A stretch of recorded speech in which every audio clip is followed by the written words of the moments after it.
75 million. 75 million people in the United States have trouble using their voices. I'm here to inform you about speech impediments and to persuade you to help your children when they need it. Speech impediment is also known as a speech disorder. It is a difficulty in speaking clearly, such as a lisp or a stammer.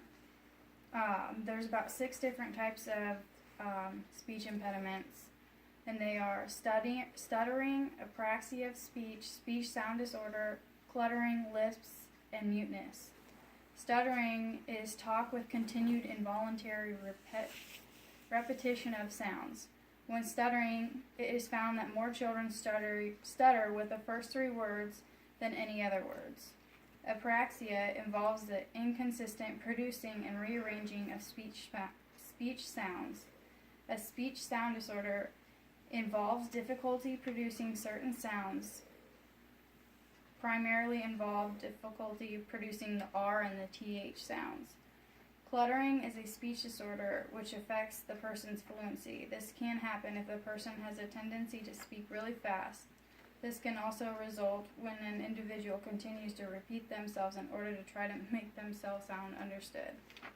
Lisps are a speech defect in which is pronounced like TH in thick and Z is pronounced like in TH in this. Muteness is an inability to speak, often caused by a speech disorder, hearing loss, or surgery. Someone who is mute may be so due to an unwillingness to speak in social situations. Some causes that I found could be brain damage, strokes, hearing loss, birth defects, childhood trauma, or cleft palate. But in some cases, no one really knows what causes a person to have speech problems.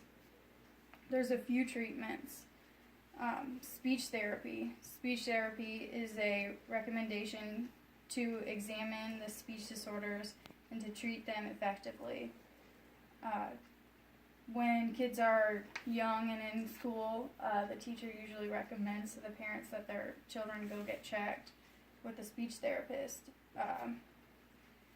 Speech therapy is carried out by a speech therapist, has an excellent expertise in this field, performs different kind of assessment on subject to understand the kind of speech disorder that the student has. Speech language therapy is designed to coordinate the mechanics of speech with the meaning and social use of language, such as a problem begins with an individual evaluation by speech language pathologist. From this evaluation, the pathologist sets goals that may include mastering spoken language or learning nonverbal communication skills, such as signs or gestures.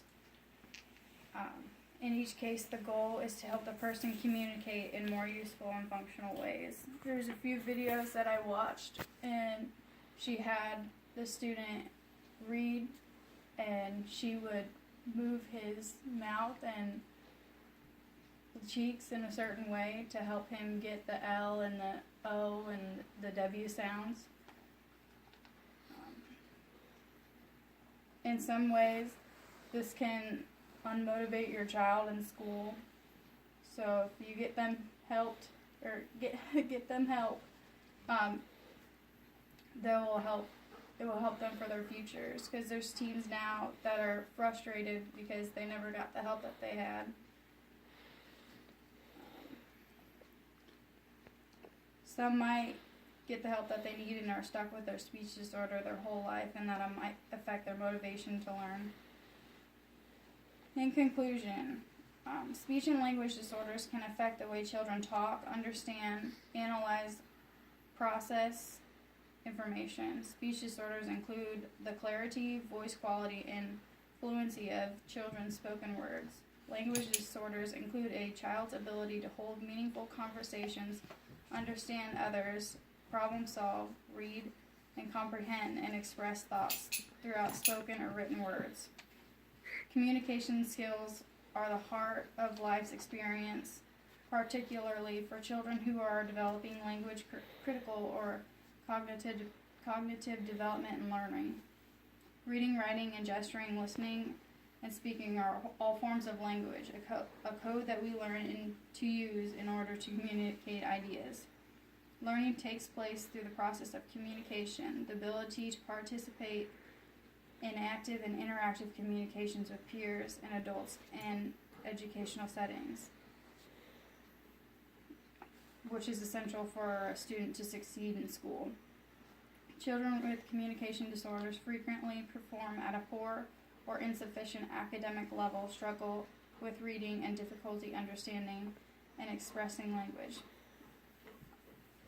Also misunderstand social cues, avoiding attending school, show poor judgment, and have difficulty with tests. So please, if you notice that your child has a stuttering problem, please go get them looked at, or anything that I informed you about. Thank you.